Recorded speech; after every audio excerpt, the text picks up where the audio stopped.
Hello student, your welcome on math science helmet. देखिए, आज मैं इस वीडियो के अंदर आपको उपचयन अभिक्रिया, अपचयन अभिक्रिया, रेडॉक्स अभिक्रिया और अवक्षेपण अभिक्रिया के बारे में पढ़ाऊंगा। तो भैया, अगर आपको इन वीडियो के बारे में आपको कुछ सीखना है तो वीडियो में बने रहिए लास्ट तक, बिना स्किप किए वीडियो को पूरी देखना, ठीक है ना। मैं आज आपको सिखाऊंगा, ठीक है ना, कि उपचयन अभिक्रिया क्या है, अपचयन अभिक्रिया क्या है, रेडॉक्स अभिक्रिया क्या है और अवक्षेपण अभिक्रिया क्या है। आपका जो चैप्टर 1 है उसके अंदर अभिक्रियाओं के प्रकार 10 हैं, जिनमें से हम 6 अभिक्रियाओं को पढ़ चुके हैं। आपको याद दिला देता हूं कौन कौन सी अभिक्रिया पढ़ चुके हैं। भैया, हमने संयोजन अभिक्रिया पढ़ ली है, ऊष्मा क्षेपी अभिक्रिया पढ़ ली है, वियोजन अभिक्रिया पढ़ ली है, ऊष्मा शोषी अभिक्रिया पढ़ ली है और विस्थापन अभिक्रिया पढ़ ली है और द्विविस्थापन अभिक्रिया पढ़ ली है। 4 अभिक्रिया बची हैं आपकी, उपचयन, अपचयन, रेडॉक्स और अवक्षेपण, ठीक है ना। तो इन चारों अभिक्रियाओं को आज हम इस वीडियो में कवर करेंगे। तो कुछ सीखने के लिए आपको वीडियो को पूरा देखना होगा, ठीक है ना। अगर आप इस वीडियो को एक बार देख लेंगे तो आपके समझ में सब कुछ आ जाएगा और दोबारा वीडियो को देखने की आवश्यकता नहीं पड़ेगी, ठीक है ना। तो चलिए वीडियो को स्टार्ट करते हैं बिना टाइम वेस्ट किए। तो देखिए, 7वीं अभिक्रिया है आपकी उपचयन अभिक्रिया। उपचयन का दूसरा नाम है ऑक्सीकरण अभिक्रिया। तो इन दोनों नामों से आप परिचित हो लेना। उपचयन को ही हम ऑक्सीकरण कहते हैं। एग्जाम में ये अभिक्रियाएं बहुत ज्यादा पूछी जाती हैं, ठीक है ना। उपचयन, अपचयन, रेडॉक्स, यहाँ से बहुत ज्यादा क्वेश्चन है एग्जाम में पूछे जाते हैं। तो देखिए, एग्जाम में उपचयन अभिक्रिया भी पूछ सकता है और ऑक्सीकरण अभिक्रिया भी पूछ सकता है, ठीक है ना। तो इन दोनों नामों से आप परिचित हो लेना। तो देखिए, उपचयन या ऑक्सीकरण अभिक्रिया किसे कहते हैं। तो यह ऐसी अभिक्रिया जो अपन की जो रासायनिक अभिक्रिया होती है, तो उस रासायनिक अभिक्रिया में अभिकारकों की तरफ यानी ऑक्सीजन जुड़ रही होनी चाहिए, यानी ऑक्सीजन जुड़नी चाहिए। अगर ऑक्सीजन की वृद्धि हो रही है, ऑक्सीजन जुड़ रही है, तो हम कहेंगे कि इसमें ऑक्सीकरण अभिक्रिया हुई है या उपचयन अभिक्रिया हुई है। या फिर कभी कभी ऐसा भी हो सकता है कि अभिकारकों की तरफ से यानी हाइड्रोजन गैस बाहर निकल जाती है। क्या निकल जाती है? हाइड्रोजन गैस बाहर निकल जाती है, हाइड्रोजन की कमी आ जाती है, तो उसे भी हम क्या कहेंगे? ऑक्सीकरण अभिक्रिया कहेंगे, ठीक है ना। तो यानी ऐसी रासायनिक अभिक्रिया जिसमें ऑक्सीजन की वृद्धि हो तथा हाइड्रोजन की कमी होती है। क्या होता है? ऑक्सीजन की वृद्धि होती है और हाइड्रोजन की कमी होती है, उसे हमें उपचयन अभिक्रिया कहते हैं या फिर उसे हम रेडॉक्स अभिक्रिया कहते हैं। आगे होगा समझ में। ऑक्सीजन तो जुड़नी चाहिए, ऑक्सीजन की वृद्धि होनी चाहिए और हाइड्रोजन की कमी होनी चाहिए, ठीक है ना। उसे हम उपचयन अभिक्रिया कहेंगे। अब जैसे में देखिए, अगर मान लीजिए कार्बन को जलाया जाए, क्या किया जाए? कार्बन को जलाया जाए, तो ये कार्बन को जहां हम जलाएंगे तो वहां पर ऑक्सीजन मौजूद होगी या नहीं होगी? होगी।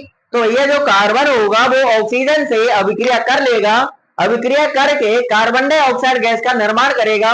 तो देखिए यहां पर, तो ये तो है आपका कार्बन। क्या है भैया? कार्बन। तो कार्बन की अभिक्रिया ऑक्सीजन गैस के साथ करा रहे हैं, यानी कार्बन को हम जला रहे हैं, तो कार्बन ऑक्सीजन से अभिक्रिया कर लेगा।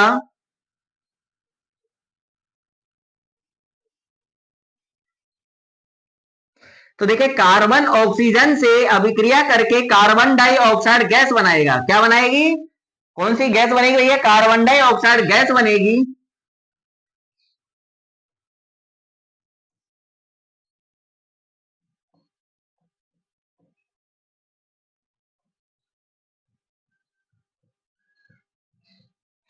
तो देखिए, कार्बन डाइऑक्साइड गैस बन चुकी है आपकी। तो ये इधर की अभिकारकों की तरफ देखिए कि कार्बन के साथ कौन जुड़ रहा है। तो ये आप देख रहे हैं कि कार्बन के साथ ऑक्सीजन जुड़ रही है, यानी ऑक्सीजन की वृद्धि हो रही है। तो ऑक्सीजन की वृद्धि जब होती है तो उसे ही तो हम उपचयन या ऑक्सीकरण अभिक्रिया कहते हैं। तो आगे होगा आपकी समझ में। और भी देखिए, यदि हमें कॉपर के चूर्ण को जलाएं, ये कॉपर है आपका, कॉपर का रासायनिक प्रतीक Cu होता है। अगर हम कॉपर के चूर्ण को जलाएं, तो जब हम कॉपर के चूर्ण को जलाएंगे तो यह कॉपर ऑक्सीजन से अभिक्रिया कर लेगा। किससे अभिक्रिया कर लेगा? ऑक्सीजन से अभिक्रिया कर लेगा।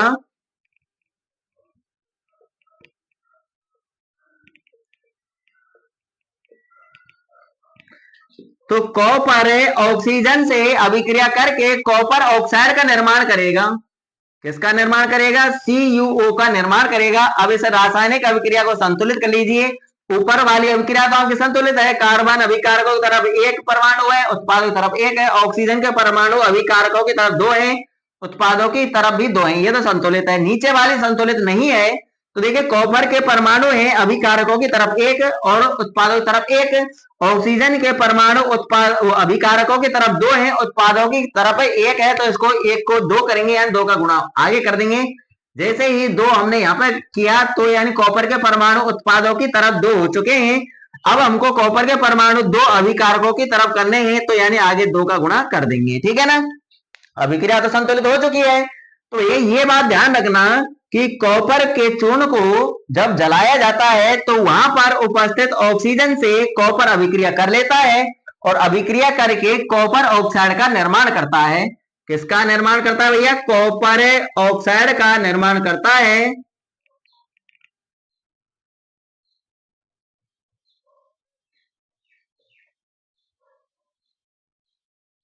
अब ये कॉपर ऑक्साइड जो है तो ये आपको यानी काले रंग का दिखाई देगा, यानी कॉपर आपका चमकीला होता है, तांबा जिसको हम कहते हैं तो वो चमकीला होता है। जैसे ही हम उसको जलाएंगे तो जलाने के बाद क्या होगा, उसके ऊपर काले रंग की परत चढ़ जाएगी। ठीक है ना, तो ये कॉपर ऑक्साइड है ये आपका काले रंग का। कैसे रंग का? काले रंग का है।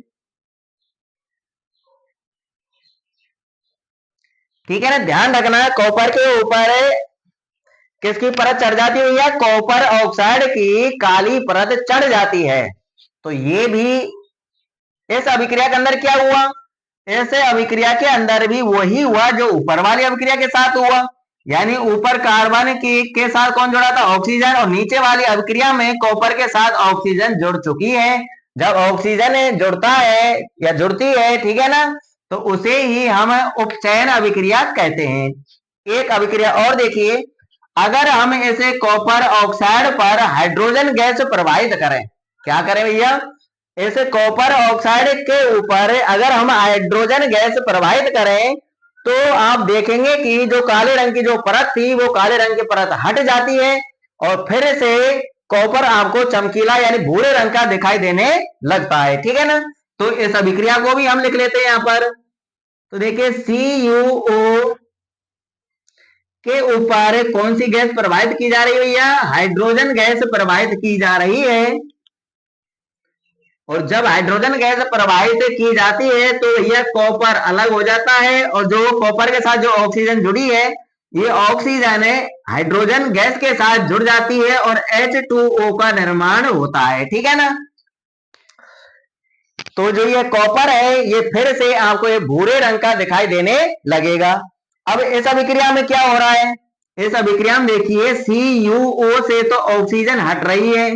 ठीक है ना, तो यहां पर तो यानी अगर हम आगे पढ़ने वाले अपचयन अभिक्रिया, तो देखिए अपचयन अभिक्रिया में क्या होता है? इसका उल्टा होता है, ऑक्सीजन की कमी होती है और हाइड्रोजन की वृद्धि होती है। तो देखिए यहां से ऑक्सीजन निकल रही है, तो जहां से ऑक्सीजन निकलेगी उसको कहेंगे अपचयन। तो यहाँ पे तो अपचयन हो रहा है, परंतु जो ये ऑक्सीजन जो निकल रही है ये ऑक्सीजन हाइड्रोजन के साथ जुड़ रही है। किसके साथ जुड़ रही है? हाइड्रोजन के साथ जुड़ रही है।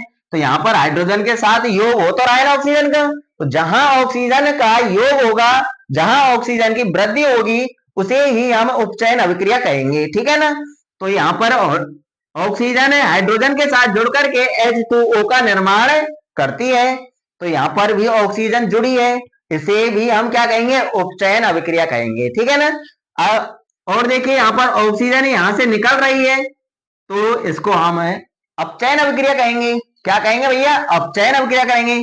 तो यहाँ पर दोनों प्रकार की अभिक्रिया आपको देखने को मिल रही है, उपचयन अभिक्रिया भी देखने को मिल रही है और अपचयन अभिक्रिया भी देखने को मिल रही है। एक अभिक्रिया के अंदर उपचयन अभिक्रिया और अपचयन अभिक्रिया दोनों प्रकार की अभिक्रियाएं मौजूद होती हैं, तो उसे हम रेडॉक्स अभिक्रिया कहते हैं। तो आगे हम पढ़ने वाले हैं रेडॉक्स अभिक्रिया, तो यह इस रासायनिक समीकरण को हम रेडॉक्स अभिक्रिया के अंदर भी रखेंगे, इस रासायनिक समीकरण को हम उपचयन अभिक्रिया के अंदर भी रखेंगे और इस रासायनिक समीकरण को हम अपचयन अभिक्रिया के अंदर भी रखेंगे। ठीक है ना, तो अब आपके समझ में आ गया होगा कि उपचयन अभिक्रिया क्या होती है। जहां ऑक्सीजन की वृद्धि होती है और हाइड्रोजन की कमी होती है उसे हम उपचयन अभिक्रिया कहते हैं, ठीक है ना। इसका बिल्कुल विपरीत आपकी अपचयन अभिक्रिया है। अब हम अपचयन अभिक्रिया की तरफ बढ़ते हैं, फटाफट स्क्रीनशॉट ले लीजिए।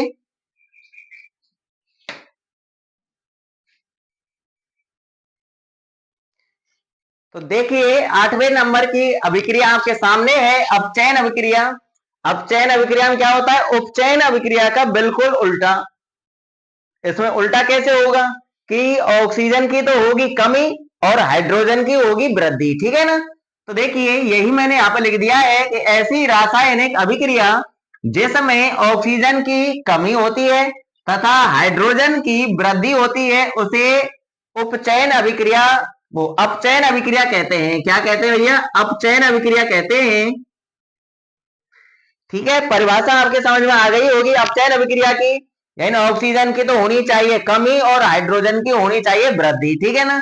तो जैसे में देखिए रासायनिक समीकरण, यदि कैल्शियम की अभिक्रिया हाइड्रोजन के साथ करा दी जाए तो कैल्शियम हाइड्राइड प्राप्त होता है। क्या प्राप्त होता है, कैल्शियम हाइड्राइड CaH2, ठीक है।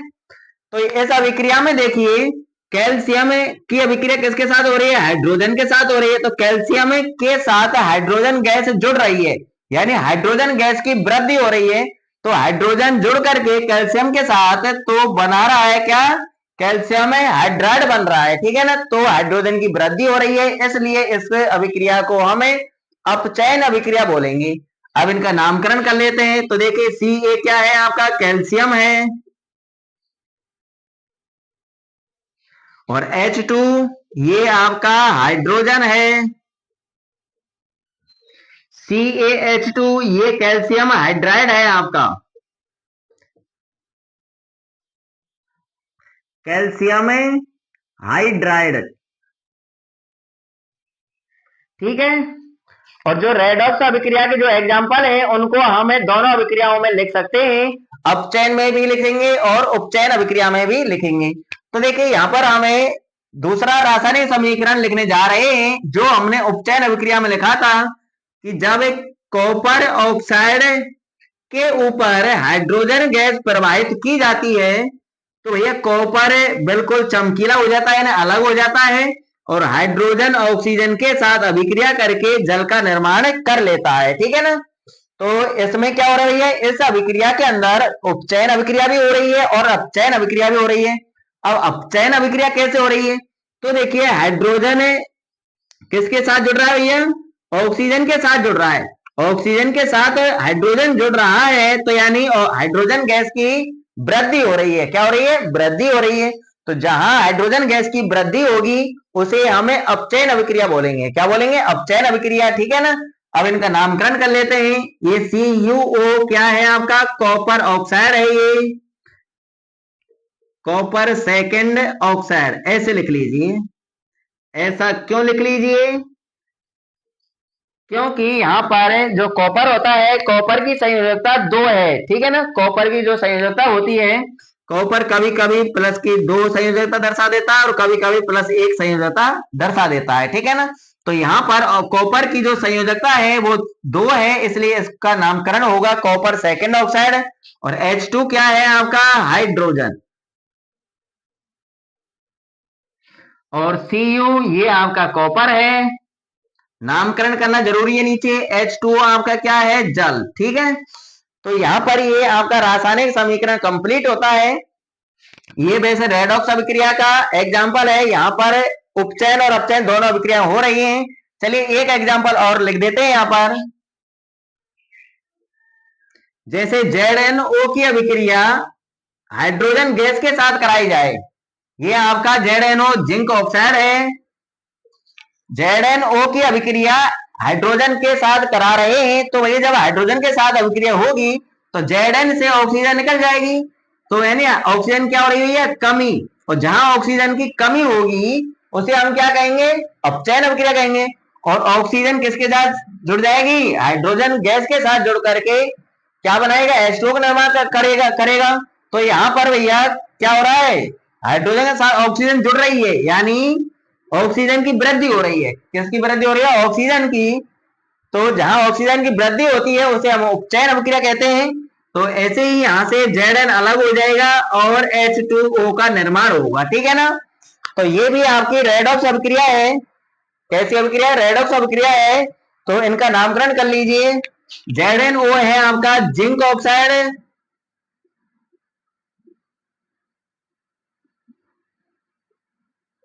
और H2 क्या है? आपकी हाइड्रोजन है,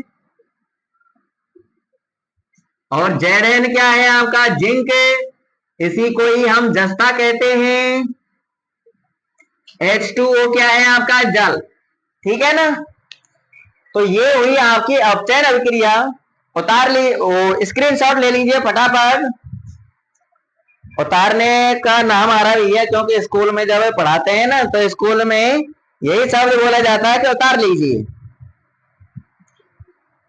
तो बढ़ते हैं नेक्स्ट रासायनिक अभिक्रिया की तरफ। तो देखिए 9वें नंबर की रासायनिक अभिक्रिया का प्रकार आपके सामने है। उपचयन अपचयन। उपचयन अपचयन का दूसरा नाम है रेडॉक्स। ये ध्यान रहे, उपचयन अपचयन को ही हम रेडॉक्स अभिक्रिया कहते हैं। अब रेडॉक्स अभिक्रिया आपकी समझ में आ चुकी होगी क्योंकि हम उपचयन अभिक्रिया पढ़ चुके हैं और अपचयन अभिक्रिया पढ़ चुके हैं। तो ऐसी रासायनिक अभिक्रिया जिसके अंदर उपचयन अभिक्रिया और अपचयन अभिक्रिया दोनों अभिक्रिया एक साथ होती हैं उसे ही हम रेडॉक्स अभिक्रिया कहते हैं, ठीक है ना। तो यही मैंने यहाँ पे लिख दिया है, आगे होगा आपकी समझ में। तो देखिए ऐसी रासायनिक अभिक्रिया जिसमें उपचयन तथा अपचयन अभिक्रियाएं एक साथ होती हैं उसे रेडॉक्स अभिक्रिया कहते हैं। जैसे में देखिए ये रासायनिक समीकरण मैंने लिख दिए हैं। तो यहां पर क्या हो रहा है फिर से समझा देता हूं कि कॉपर ऑक्साइड के ऊपर हाइड्रोजन गैस प्रवाहित की जाती है तो कॉपर ऑक्साइड हाइड्रोजन गैस से क्रिया करेगा। तो इन दोनों के बीच अभिक्रिया होती है और अभिक्रिया होने के बाद कॉपर अलग हो जाता है और जल का निर्माण हो जाता है, ठीक है ना। तो आप देखेंगे कि कॉपर ऑक्साइड जो होता है इसके ऊपर कॉपर ऑक्साइड जो होता है ये काले रंग की एक परत होती है। जैसे ही हम हाइड्रोजन गैस प्रवाहित करते हैं तो ऑक्सीजन हाइड्रोजन के साथ जुड़ जाती है, कॉपर अलग हो जाता है। तो फिर से ये कॉपर आपका ये भूरे रंग का चमकीला प्राप्त होता है और जल का निर्माण होता है, ठीक है ना। तो इसके अंदर क्या हो रहा है भैया? CuO, यहां से ऑक्सीजन निकल रही है। तो ऑक्सीजन का निकलना यानी ऑक्सीजन की कमी क्या कहलाती है भैया? अपचयन अभिक्रिया कहलाती है। तो CuO का तो हो रहा है भैया अपचयन। क्या हो रहा है भैया? अपचयन। और H2 के साथ ये ऑक्सीजन जुड़ रही है। तो ऑक्सीजन का जुड़ना क्या कहलाता है? उपचयन अभिक्रिया कहलाती है। तो भैया ऐसी एक ही अभिक्रिया के अंदर आपको दोनों अभिक्रिया देखने को मिल रही है, उपचयन अभिक्रिया भी हो रही है और अपचयन अभिक्रिया भी हो रही है, ठीक है ना। अब देखिए नीचे की अभिक्रिया और समझ लीजिए। तो देखिए ZnO की अभिक्रिया हाइड्रोजन गैस से कराई जा रही है तो Zn अलग हो रहा है, ठीक है। यानी यहां से ऑक्सीजन निकल रही है, ऑक्सीजन निकल रही है। तो ऑक्सीजन का निकलना क्या कहलाता है भैया? अपचयन अभिक्रिया कहलाती है। कौन सी अभिक्रिया? अपचयन अभिक्रिया कहलाती है। तो ZnO का तो हो रहा है अपचयन और जो ये ऑक्सीजन निकल रही है ये H2 के साथ जुड़ रही है। तो ऑक्सीजन की वृद्धि क्या कहलाती है? उपचयन अभिक्रिया। तो यहाँ पर H2O का निर्माण हो रहा है, इधर H2O के साथ अभिक्रिया कर लेता है, H2O का निर्माण हो रहा है। तो ये यहाँ पर हो रहा है क्या? H2 का क्या हो रहा है? ये यहाँ पर उपचयन हो रहा है। क्या हो रहा है? उपचयन, ठीक है ना। अब देखिए दो नामों से और परिचित हो लीजिए, उपचयित और अपचयित, ठीक है ना। आपसे कहा जाए आपको ये रासायनिक अभिक्रिया दे दी गई है, मान के चलिए ये रासायनिक अभिक्रिया दे दी गई है। आपसे कहा जाए कि अपचयित कौन हो रहा है, उपचयित कौन हो रहा है। तो देखिए अगर उपचयित छांटना है तो उपचयन पर जाना पड़ेगा। तो यानी हाइड्रोजन वो उपचयन क्या होती है? यानी ऑक्सीजन जुड़ती है और हाइड्रोजन निकलती है। तो H2 के साथ ऑक्सीजन जुड़ रही है तो H2 का तो हो रहा है भैया उपचयन। क्या हो रहा है? उपचयन हो रहा है। तो उपचयन होने के बाद बन क्या रहा है? H2O बन रहा है। तो भैया जिसका निर्माण हो रहा है ना वो ही उपचयित होगा। तो उपचयित कौन हुआ है? H2O उपचयित हुआ है, ठीक है ना। यानी H2O उपचयित हुआ है, ये आ गया होगा आपकी समझ में। अब देखिए अपचयित, तो देखिए यहाँ से ऑक्सीजन निकल रही है, CuO से ऑक्सीजन निकलेगी, तो यानी इसका हो रहा है भैया अपचयन। क्या हो रहा है? अपचयन हो रहा है। तो अपचयन होने के बाद क्या बन रहा है भैया? Cu बन रहा है। तो भैया Cu अपचयित हुआ है, कॉपर आपका अपचयित हुआ है। आ गई समझ में? आ गई होगी समझ में। नीचे वाले अब क्या और देख लो, तो देखिए ZnO से ऑक्सीजन निकल रही है, तो ये इसका तो हो रहा है भैया अपचयन। क्या हो रहा है? अपचयन। ZnO से जब ऑक्सीजन निकल जाती है तो बनता क्या भैया? Zn बनता है। तो जिंक आपका अपचयित हो रहा है। कौन अपचयित हो रहा है? Zn आपका अपचयित हो रहा है। और देखिए इधर H2 के साथ कौन जुड़ रहा है भैया? ऑक्सीजन जुड़ रही है। तो ऑक्सीजन H2 के साथ जुड़ रही है, इसलिए H2 का क्या हो रहा है भैया? H2 का उपचयन हो रहा है। H2 का क्या हो रहा है? उपचयन हो रहा है। अब उपचयन होने के बाद बन क्या रहा है भैया? जल बन रहा है आपका H2O। तो जल आपका उपचयित हुआ है, ठीक है ना? जल का क्या हुआ भैया? उपचयित। आगे ना समझ में? तो आगे हो गया आप समझ में, ध्यान रखना। यानी अपचयन होने के बाद क्या बन रहा है? तो अपचयन होने के बाद जो बन रहा है उसका होगा क्या? अपचयित। वो अपचयित होगा। और जो उपचयन होने के बाद जो बन रहा है उसका वो क्या होगा भैया? वो उपचयित होगा, ठीक है ना? तो इन रासायनिक अभिक्रियाओं को आप उतार लेना। हमें उपचयन अपचयन अभिक्रिया, इन रेडॉक्स अभिक्रिया है दोनों, और इन दोनों अभिक्रियाओं को हमें अपचयन और उपचयन में अलग अलग भी लिख सकते हैं, ठीक है ना? तो फटाफट स्क्रीनशॉट ले लीजिए और हम बढ़ते हैं नेक्स्ट अभिक्रिया की तरफ। लास्ट अभिक्रिया है। अभिक्रियाएं आपके 10 प्रकार की हैं चैप्टर नंबर 1 के अंदर। तो देखिए 10वें नंबर की अभिक्रिया आपके सामने है, अवक्षेपण अभिक्रिया। यानी कुछ अभिक्रियाएं ऐसी होती हैं जिनके अंदर हमको अवक्षेप प्राप्त होता है। क्या प्राप्त होता है? अवक्षेप। यानी जो अवक्षेप होता है वो ठोस होता है, वो तली में बैठ जाता है अभिक्रिया के दौरान। तो यह ऐसी अभिक्रिया जिसमें हमको अवक्षेप प्राप्त हो रहा है, उन्हीं अभिक्रियाओं को हम अवक्षेपण अभिक्रिया कहते हैं, ठीक है ना? आगे समझ में? ऐसी अभिक्रियाएं, ऐसी रासायनिक अभिक्रियाएं जिनके अंदर हमको क्या प्राप्त होता है भैया? अवक्षेप प्राप्त होता है, जो तली में बैठ जाता है उसे ही हम अवक्षेपण अभिक्रिया कहते हैं, ठीक है ना? तो यही मैंने यहाँ पर लिखा है कि ऐसी रासायनिक अभिक्रिया जिसमें अवक्षेप प्राप्त होता है उसे अवक्षेपण अभिक्रिया कहते हैं, ठीक है ना? अब देखिए यहाँ पर अवक्षेपण अभिक्रिया के रासायनिक समीकरण, आपने रासायनिक समीकरण अवक्षेपण अभिक्रिया के पढ़ लिए हैं। एक द्विविस्थापन अभिक्रिया में पढ़ा था आपने, जैसे सोडियम सल्फेट। तो सोडियम सल्फेट का रासायनिक सूत्र है Na2SO4। ये है आपका सोडियम सल्फेट। जब सोडियम सल्फेट की अभिक्रिया, ये जलीय होता है भैया, ठीक है ना? तो जब सोडियम सल्फेट की अभिक्रिया बेरियम क्लोराइड के साथ कराई जाती है BaCl2, ये भी आपका एक जलीय होता है। क्या होता है? जलीय अवस्था में होता है ये जलीय अवस्था के लिए हम AQ लगाते हैं। क्या लगाते हैं? AQ, ठीक है? तो इन दोनों के बीच जब रासायनिक अभिक्रिया होती है तो इनके मध्य आयनों का आपस में आदान प्रदान होता है। यानी सल्फेट के, सोडियम के साथ सल्फेट जुड़ रहा है और बेरियम के साथ कौन जुड़ रहा है? क्लोरीन जुड़ रही है। तो ये क्लोरीन तो सोडियम के साथ जुड़ जाएगी और ये जो सल्फेट है ये बेरियम के साथ जुड़ जाएगा, ठीक है ना? तो आयनों का आपस में आदान प्रदान हो गया। इसलिए हमने ये अभिक्रिया द्विविस्थापन अभिक्रिया में पढ़ी थी। परंतु इस अभिक्रिया के अंदर हमको एक अवक्षेप प्राप्त होता है ठोस अवस्था में, जो तली में बैठ जाता है। इसलिए इस रासायनिक अभिक्रिया को हमें अवक्षेपण अभिक्रिया भी कहेंगे, ठीक है ना? तो जैसे इधर देखिए क्या बनेगा, तो देखिए यहाँ पर बेरियम सल्फेट के साथ अभिक्रिया करेगा तो BaSO4 बनेगा, बेरियम सल्फेट। और जो ये BaSO4 जो होगा ये आपको ठोस अवस्था में प्राप्त होगा। किस अवस्था में प्राप्त होगा? ठोस। तो ठोस अवस्था के लिए हम S का प्रयोग करते हैं, सॉलिड। और सोडियम और क्लोरीन आपस में क्रिया कर लेंगे तो सोडियम क्लोराइड बनेगा NaCl। ये आपको जलीय अवस्था में ही प्राप्त होगा, ठीक है ना? तो इस प्रकार से हमारी रासायनिक अभिक्रिया हो जाएगी। यानी बेरियम जो होगा वो सल्फेट के साथ अभिक्रिया करके BaSO4 बनाएगा और सोडियम Cl के साथ अभिक्रिया करके NaCl बनाएगा। अब अभिक्रिया तो हो गई। अब इसमें देखिए हमको एक अवक्षेप भी प्राप्त हो गया BaSO4, बेरियम सल्फेट ठोस अवस्था में। इसलिए इसको हम क्या कहेंगे? अवक्षेपण अभिक्रिया कहेंगे। अब इस रासायनिक समीकरण को संतुलित कर लीजिए। तो देखिए सोडियम के 2 परमाणु है, इधर इधर एक ही है, और वैसे और देखिए क्लोरीन के 2 परमाणु है, इधर एक ही है, तो हम 2 का गुणा कर देंगे आगे, तो संतुलित हो जाएगी हमारी रासायनिक समीकरण। ठीक है ना।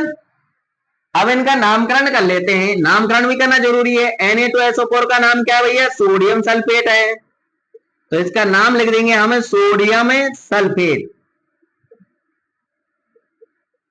ठीक है। और ये BaCl2 क्या है आपका? बेरियम क्लोराइड है, ये बेरियम क्लोराइड। कंप्लीट हुआ इनका नाम। इधर देखिए BaSO4, ये क्या है आपका? बेरियम सल्फेट है ये।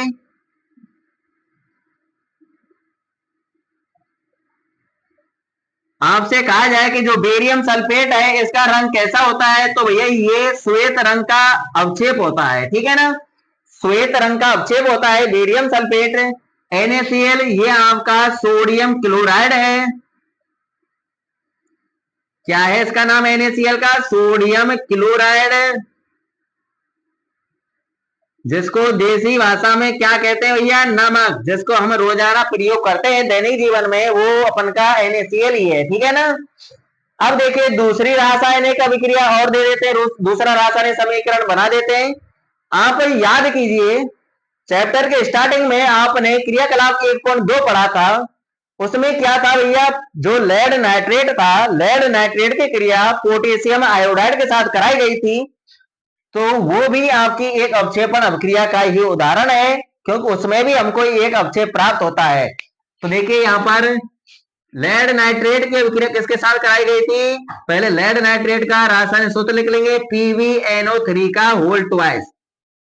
ये लेड नाइट्रेट का रासायनिक सूत्र है, इसका नाम भी लिख देते हैं लेड नाइट्रेट। ठीक है। अब लेड नाइट्रेट की अभिक्रिया किसके साथ कराई गई थी? पोटेशियम आयोडाइड के साथ कराई गई थी। पोटेशियम आयोडाइड का रासायनिक सूत्र है Ki, तो इसका भी नाम लिख लेते हैं पोटेशियम आयोडाइड। ठीक है, अभिक्रिया हो जाएगी इनके मध्य। तो भैया यहाँ पर अभिक्रिया करेंगे ये, तो देखिए यहाँ पर भी आयनों का आपस में आदान प्रदान होगा, यहाँ पर भी द्विविस्थापन अभिक्रिया हुई है। तो देखिए जो पीवी के साथ जो नाइट्रेट जुड़ा हुआ है, ये नाइट्रेट तो जुड़ जाएगा पोटेशियम के साथ, और जो ये आयोडीन है ये जुड़ जाएगी लेड पीवी के साथ। ठीक है ना। तो देखिए पीवी आयोडीन के साथ अभिक्रिया करके लेड आयोडाइड बनाएगा। लेड आयोडाइड का रासायनिक सूत्र है PbI2। ठीक है, ये है आपका लेड आयोडाइड।